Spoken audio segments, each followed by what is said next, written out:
Hello everyone, this is Satyendra. मैं आपका friend Satyendra, आपके अपने YouTube channel Satyendra GS academy Jhansi में आप सभी का बहुत बहुत स्वागत करता हूं। अगर आप लोग नेट जेआरएफ की तैयारी कर रहे हैं, यूपी पीएससी की तैयारी कर रहे हैं और इसके साथ साथ CTET, UP TET, MP TET की तैयारी कर रहे हैं, तो आज का लेक्चर स्टूडेंट्स हमारा पर्यावरण पर आधारित होगा, जहां पर मैं एक छोटे से टॉपिक को यहां पर कवर कराने की कोशिश करूंगा।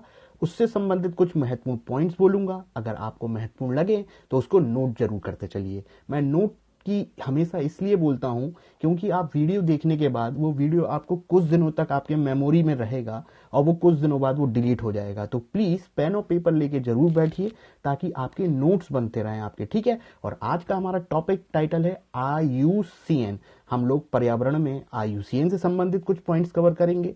उसके बाद EPA एनवायरमेंट प्रोटेक्शन एक्ट के बारे में जानेंगे और फिर देखेंगे रिसेंटली न्यूज। भारत अर्थात इंडिया एक राज्य का संघ है जो रिसेंटली अभी बिहार इलेक्शन में सुर्खियों में फिर से एक बार देखने को मिला। तो संक्षेप में मैं कोशिश करूंगा आपको सामने टू द पॉइंट इंफॉर्मेशन रखूं। तो हेडिंग बना लीजिएगा, IUCN पूरा नाम है international union conservation for nature. International union of conservation of nature, ध्यान रखेंगे, प्रकृति संरक्षण के लिए अंतर्राष्ट्रीय संघ। बहुत इंपॉर्टेंट है, ठीक है। प्रकृति संरक्षण के लिए अंतर्राष्ट्रीय संघ। तो ये जो IUCN है, ठीक है, इसकी स्थापना जब सबसे पहले हुई है तो फ्रांस में अक्टूबर माह में 1948 के समय में IUCN की स्थापना की गई। और जब ये IUCN 1948 में स्थापित किया गया फ्रांस में अक्टूबर माह में, उस समय इसको IUCN के नाम से नहीं जाना जाता था, ध्यान रखेंगे, WCU के नाम से जानते थे। और WCU का पूरा नाम है स्टूडेंट वर्ल्ड कंजर्वेशन यूनियन। क्या है? World conservation union. तो मैंने यहां पर एक बात बोली कि जब IUCN स्टेबलाइज्ड हुआ था 1948 फ्रांस में, तब इसका नाम IUCN नहीं था, WCU के नाम से इसको जाना जाता था। यह एक इंपॉर्टेंट बात है। चलिए अब हम लोग सेकंड पॉइंट पे आगे बढ़ते हैं। देखिएगा, जब स्थापना के कुछ दिनों बाद इसके नामों में परिवर्तन हमें देखने को मिला। फिर हम देखते हैं कि 1955-56 तक इसका एक और नाम हमें देखने को मिलता था। वो नाम था international union protection of nature. International union for protection of nature, ये नाम काफी दिनों तक चला। एक ये भी बात आप ध्यान रखेंगे। अब मैं बात करता हूं 1990 की। 1990 से 2008 तक मुख्यतः इसे WCU के नाम से ही जाना गया और 2008 के बाद इसका हमने जो नाम देखा वो IUCN प्रचलित में आया, जिसे international union of conservation of nature के नाम से जानते हैं। तो मैंने यहां पर एक महत्वपूर्ण बात बोली, 1990 से 2008 तक इसको WCU के नाम से जाना गया, फिर उसके बाद हमने इसका नाम देखा IUCN। इतनी बात हो गई। चलिए, अब जब इसकी 1948 में स्थापना की गई, ठीक है, 48 में स्थापना की गई, तो इसका हेडक्वार्टर भी एक बार हम लोग जान लेते हैं। इसका हेडक्वार्टर स्विट्जरलैंड देश के ग्लैंड शहर में स्थित है। बहुत इंपॉर्टेंट है। वर्तमान में इसका हेडक्वार्टर स्विट्जरलैंड के ग्लैंड शहर में स्थित है। जी हाँ, ये वही जगह है जहां पर WWF, जिसे विश्व वन्य जीव कोष भी बोलते हो, उसका भी हेडक्वार्टर आपको यहीं पे देखने को मिलेगा। ठीक है, इतनी बात हो गई। अब हम लोग आगे बढ़ते हैं। अब आपने ये तो जान लिया कि IUCN की स्थापना कहां पर हुई थी। अब ये भैया करता क्या है? जैसे नाम से ही पता चल रहा है, international union of conservation of nature, ठीक है, international union for conservation of nature, प्रकृति संरक्षण के लिए अंतर्राष्ट्रीय संघ, यानी कि प्रकृति जैव विविधता, उस पर ये वर्क करती होगी। तो ध्यान रखिएगा, जो IUCN जो बनाया गया है वो जैव विविधता, बायोलॉजिकल डाइवर्सिटी या बायोडाइवर्सिटी, जैव विविधता या प्राकृतिक संसाधन हैं, उनको नियंत्रित या बैलेंस, या उनको कोई क्षति ना हो, या विश्व में जितने भी जीव जंतु, पेड़ पौधे, वनस्पति पाए जाते हैं, उनका संरक्षण करना इसका मुख्य कार्य रहा है। और जब ये स्थापित हुआ था तो इसकी स्थापना में बहुत सारे गैर सरकारी संगठन, सरकारी संगठन, NGO और बहुत सारे सरकारी एजेंसी भी साथ में थी जब इसकी स्थापना 1948 में की गई थी। ये बात ध्यान रखिएगा। वर्तमान में जो IUCN है आपका यूनाइटेड नेशन, संयुक्त राष्ट्र संघ का अंग नहीं है। बहुत इंपॉर्टेंट बात, जो आपका IUCN है संयुक्त राष्ट्र संघ का अंग नहीं है। ये उसका ऑब्जर्वर स्टेटस प्राप्त एक संस्था है। ऑब्जर्वर स्टेटस प्राप्त संस्था है ये, ध्यान रखिएगा। पर्यवेक्षक की भूमिका निभाता है ये यूएन में, लेकिन ये उसका अंग नहीं है, ध्यान रखिएगा। ठीक है, ये इंडिपेंडेंट ऑटोनोमस संस्था के रूप में कार्य करती है। ठीक है, इतनी बात हो गई आपकी। गवर्नमेंट एजेंसी भी नहीं है, इतनी बात हो गई आपकी। अब यहां पर एक इंपॉर्टेंट बात देखने को मैं आपके सामने शेयर करता हूं। होता क्या है कि 1960 और 1970, तो 1960 और 1970 के बीच में 1964 में एक इंपॉर्टेंट नाम आईयूसीएन से बहुत निकल के आता है, वो है रेड डेटा बुक। वो पूछता है ना कि रेड डेटा बुक कौन प्रकाशित करता है। कहीं कहीं एग्जाम में वो रेड डेटा बुक के साथ साथ ये लिखा जाता है पिंक डेटा बुक कौन सी है, तो इनको समझिएगा, एक सिमिलर सा नहीं लेकिन दोनों में एक ही चीज है। रेड डेटा बुक और पिंक डेटा बुक का संबंध विलुप्त प्राय जीवों से लगाया जाता है। जो जीव विलुप्त हो चुके हैं, पेड़ पौधे वनस्पति, उनसे संबंधित रेड डेटा बुक होती है। जैसे नाम से ही पता चल रहा है, रेड, रेड यानी कि खतरा, डेटा यानी कि संग्रह, कलेक्शन किसका, जीव जंतु पेड़ पौधे वनस्पति जैव विविधता का, है ना। तो उनकी जानकारी रेड डेटा बुक में देखने को मिलती है। और ये बुक के कुछ पृष्ठ हैं वो ग्रीन है। ग्रीन का अर्थ ये लगाया जाता है कि जैव विविधता मेंटेन है, बैलेंस है, या कोई जीव जंतु वनस्पति पहले संकट में था, उस पर कार्य किया गया और अब वो संकट में नहीं है, उसका संरक्षण कर लिया है, वो ग्रीन पन्नों पर है। जबकि जो विलुप्त हो चुके हैं, विलुप्ति की कगार पर हैं, संकटग्रस्त हैं, उनकी जानकारी हमें रेड पन्नों पर देखने को मिलती है। ग्रीन डेटा बुक भी निकालता है आपका आईयूसीएन। जहां पर ध्यान रखिएगा, ग्रीन डेटा बुक का हम लोग तात्पर्य निकालते हैं, यहां पर उन वनस्पतियों जैव जंतुओं की जानकारी मिलेंगी जो पहले संकट में थे, अब नहीं है, अब वो बैलेंस स्थिति में आ चुके हैं। ये इतनी जानकारी हुई आपकी। अब इंपॉर्टेंट बात, आईयूसीएन जब स्थापित हो गया, इसका मुख्य उद्देश्य आप समझ सकते हो कि जैव विविधता को बनाए रखना था।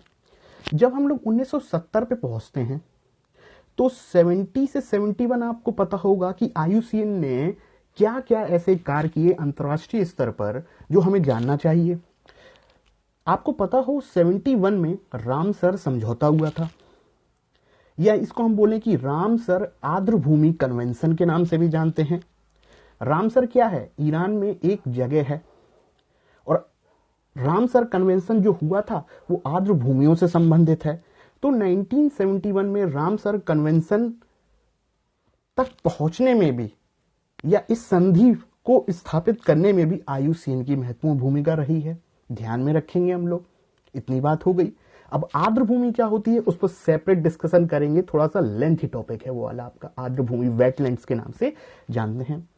आगे चल के मैं बात करूं कि 71-72 ये वही टाइम है जहां पर स्टॉकहोम कन्वेंशन हुआ था, या स्टॉकहोम में सम्मेलन हुआ था यूनाइटेड नेशन एनवायरनमेंट प्रोग्राम की देखरेख में, यूएनईपी की देखरेख में। अब यूएनईपी क्या है, संयुक्त राष्ट्र पर्यावरण कार्यक्रम, जो कि यूएन की एक एजेंसी है जिसका हेडक्वार्टर नैरोबी में है।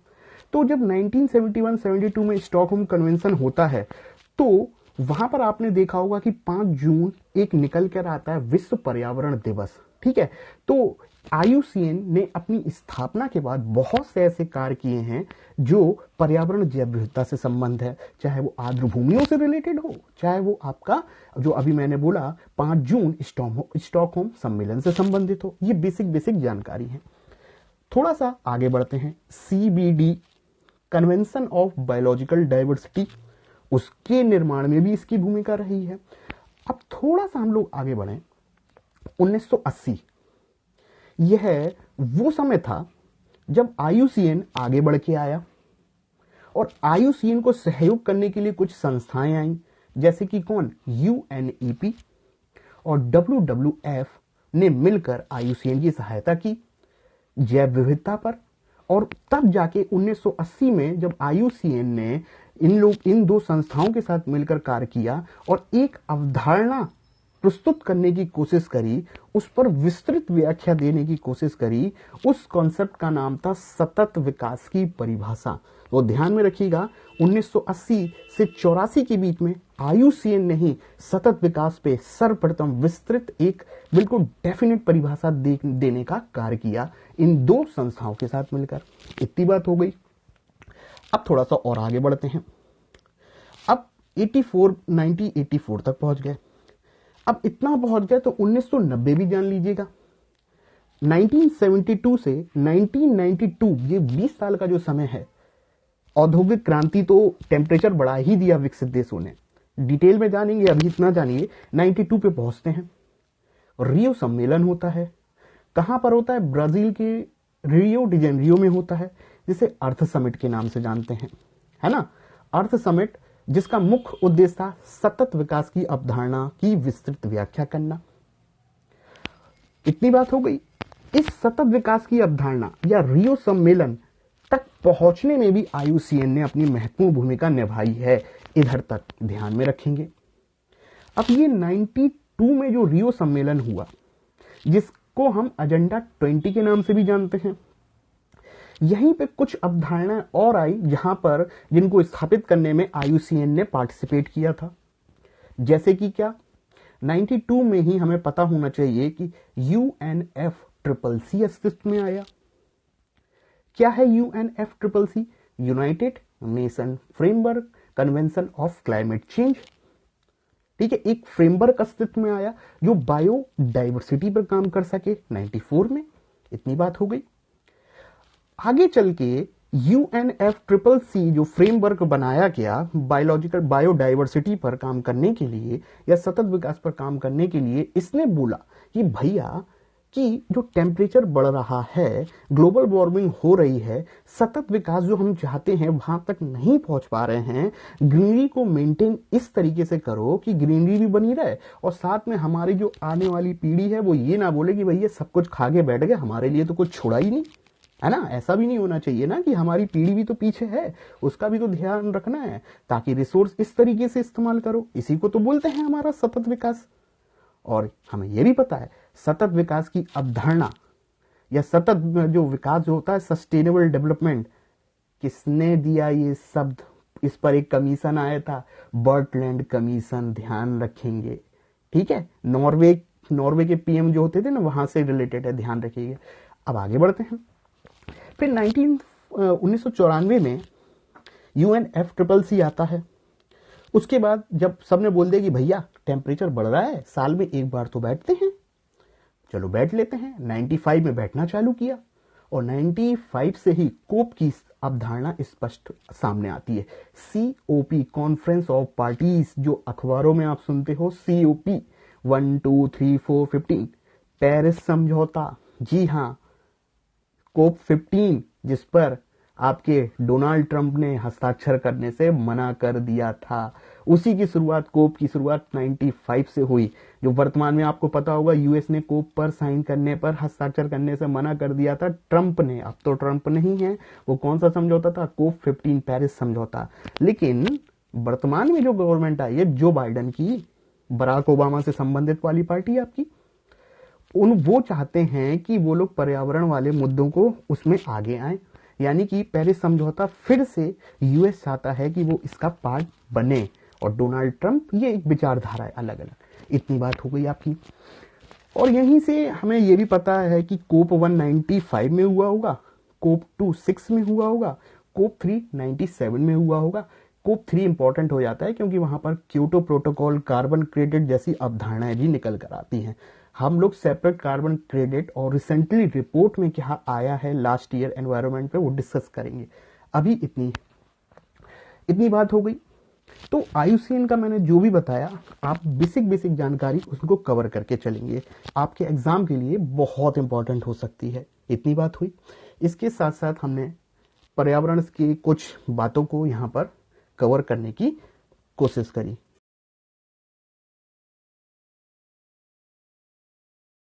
तो आइए अब हम लोग सेकंड टॉपिक को संक्षिप्त में कवर करने की कोशिश करते हैं, और टॉपिक का नाम है EPA। क्या है भैया?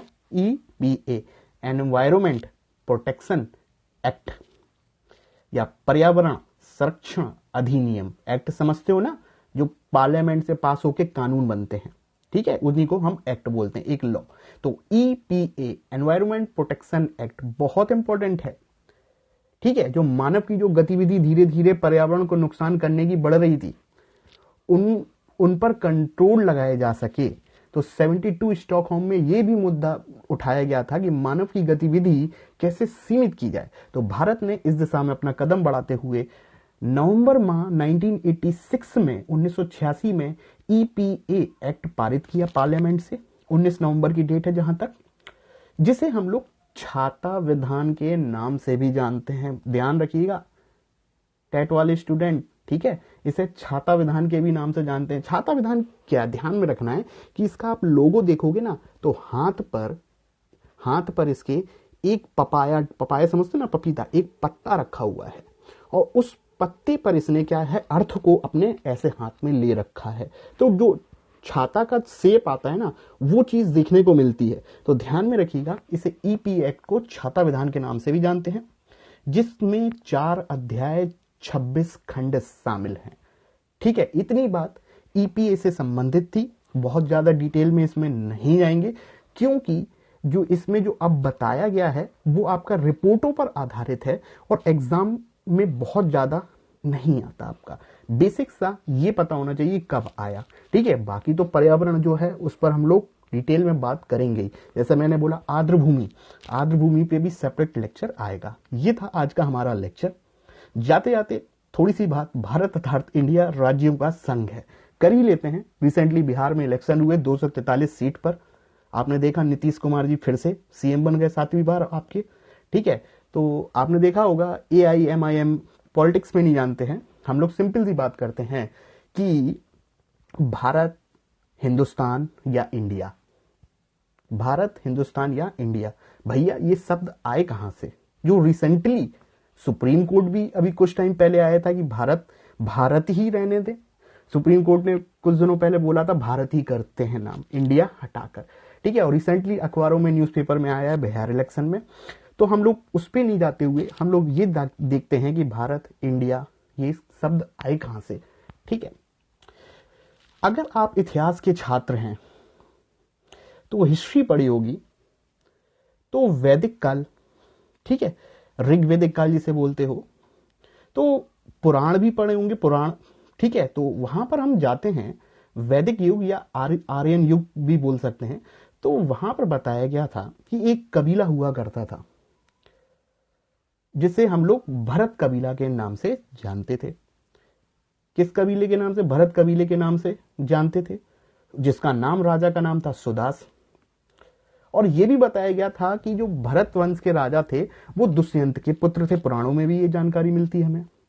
हम लोग ऋग्वेद काल में आए तो हमें ये जानकारी मिलती थी कि वहां पर जो भरत कबीला था, ठीक है, उस कबीले के राजा सुदास की 10 राजाओं से लड़ाई थी। कितने भैया? 10। और 10 को बोलते हैं दास राज। 10 का मतलब 10 और राज का मतलब राजा। तो इस राजा की, भरत वंश के राजा की 10 राजाओं से लड़ाई थी और इस युद्ध को दशरथ युद्ध के नाम से भी जाना जाता है। और जो ये युद्ध था ना, परसुणी नदी के किनारे हुआ था, जिसे वर्तमान में रावी नदी के नाम से जाना जाता है, ठीक है। अब ये राजा क्या करता है? 10 राजाओं को हरा देता है। तभी से भारत वर्ष का उदय हमें देखने को मिलता है कि भारत का नाम इन्हीं वंश के नाम पर भारतवर्ष किया गया। अब थोड़ा सा ध्यान दें तो ये जो कबीला जो था सुदास, भरत वंश का राजा, आगे चल के जब इसने 10 कुलों को हराया, इन 10 कुलों में एक ऐसा कुल था जो बहुत ताकतवर था, जिसका नाम था कुरु। बाद में कुरु ने सोचा चलो भैया फ्रेंडशिप कर लेते हैं भरत वंश के राजा से, सुदास से। अब क्या होता है कि दोनों ने दोस्ती कर ली, एक नया कुल बनाया, वो कुरु नाम से आया। वही चल के जब इन्हीं लोगों ने मिलके कुरु जो नाम आया, आगे चल में इन्होंने दूसरे जन या कबीले पुरु, उनसे दोस्ती कर ली, कुरु ने पुरुओं से दोस्ती कर ली।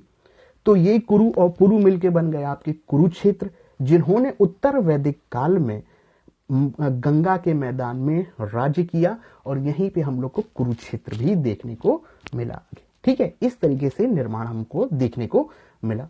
तो ये ध्यान रखिएगा भारतवर्ष का नाम कहां से आता है। आगे बढ़ते हैं। अब हम लोग देखते हैं इंडिया और हिंदुस्तान भी देखते हैं। इंडिया नाम कैसे आया? अरे भैया, प्राचीन काल का इतिहास पढ़े हो, पंजाब के पास नॉर्थ पश्चिमोत्तर सीमा पर एक नदी बहती थी जिसका नाम था सिंधु, जिसे क्या बोलते थे, इंडस। इंग्लिश में क्या बोलते हैं, इंडस। तो यही से ही आपका इंडस से इंडिया भी देखने को मिलता है। और एक ये भी बात मिलती थी कि जो नॉर्थ वेस्ट फ्रंटियर पे जो सिंधु नदी बहती थी, उसकी कितनी सहायक नदियां थी भैया, 5। ध्यान में रख लेना एग्जाम के लिए, रावी, झेलम, व्यास, सतलज, चिनाब। इसलिए सिंधु को कभी कभार पंचदीप के नाम से भी जानते हैं। और ये वही क्षेत्र है, ये वही एरिया है, समतल मैदान का एरिया, सिंधु घाटी के आसपास का एरिया, जहां पर सिंधु घाटी की सभ्यता पनपी थी अपना विस्तार रूप लेकर। ठीक है, फर्टाइल एरिया था ना काफी। अब आगे बढ़ते हैं। अब क्या हुआ कि कोई भी आक्रमण करने वाला होगा वो समुद्र से तो आ नहीं पाएगा प्राचीन काल में, क्योंकि विकसित ही नहीं थे। नहीं तो वो हिंदू महासागर में समुद्र से आ जाए, ऐसा था ही नहीं। तो उसके पास से दर्रे, हिंदूकश दर्रा था, खैबर दर्रा था। तो सब पंजाब के इस साइड जो हिंदूकश दर्रे थे, खैबर दर्रे थे, वहीं से आते थे कूद कूद के, ढग्गा मार मार के। तो वहीं से उत्तर पश्चिम उत्तर सीमा से कुछ ईरान, फारस, पर्सिया से भी कुछ लोग आए। और जब वो लोग आए, पर्सियन ईरान से लोग आए, तो उनका सबसे पहले सामना हुआ किससे, सिंधु नदी से। तो वो बोलते हैं सिंधुस्तान। और यही सिंधुस्तान क्या होगा आपका हिंदुस्तान। कैसे, क्योंकि सा शब्द वो हा शब्द होता था उनकी भाषा में, तो ये सिंधु हा बन जाता है आपका हिंदुस्तान। ये भी देखने को मिलता है। तो ध्यान में रखिएगा कैसे कैसे ये नाम आए। और भारत तथा इंडिया राज्यों का एक जो संघ है, जो ऑफिशियल 2 नाम आपको देखने को मिल रहे हैं, ये भारतीय संविधान का अनुच्छेद 1 स्पष्ट रूप से परिभाषित करता है कि भारत के 2 नाम है, भारत अर्थात इंडिया। ठीक है, 2 ऑफिशियल नेम, किसमें, अनुच्छेद 1 में। ठीक है, ये हमारी एक बेसिक सी जानकारी आपके सामने मैंने शेयर करी। मैं आपका जीएस एजुकेटर सत्येंद्र आप लोगों को चाइल्ड डेवलपमेंट, बाल मनोविज्ञान, पर्यावरण अध्ययन के साथ साथ करंट अफेयर, जीएस, जीके, जल्दी हिस्ट्री हम स्टार्ट करने जा रहे हैं, पढ़ाने का एक प्रयास आप लोगों को। अगर आपको थोड़ा सा भी पसंद आ जाए लेक्चर तो प्लीज देर ना करिए, लाइक, शेयर और सब्सक्राइब कर दीजिए, और स्टेटस पे लगाइए और शेयर जरूर करिए। ये इसलिए क्योंकि हमें भी मोटिवेशन मिलेगा, और मोटिवेशन मिलेगा तो और बेहतर करने का प्रयास रहेगा। ठीक है, तो लाइक, शेयर, सब्सक्राइब जरूर करिए। जल्दी हम लोग सेपरेट लेक्चर लेने वाले हैं साइकोलॉजी पर जल्द, और उसके साथ साथ हमारा एक पॉलिटिकल साइंस पर वीडियो आने वाला है, राजनीति विज्ञान पर, जहां पर कुछ लोगों ने बोला था मुझसे कि पॉलिटिकल साइंस पर बनाए सर आप। तो पॉलिटिकल साइंस पर हम लोग किसी थिंकर को कवर करने की कोशिश करेंगे। और ये lecture net, JRF, TGT, PGT में जो पॉलिटिकल साइंस होता है, स्पेशली नेट जेआरएफ में बहुत काम का आ सकता है। और जो लोग पॉलिटिकल साइंस सब्जेक्ट लिए हैं यूपी पीसीएस में, उनके लिए तो इंपॉर्टेंट होगा ही होगा। जल्दी मिलते हैं, आपका फ्रेंड सत्येंद्र। तब तक के लिए goodbye, thank you, okay.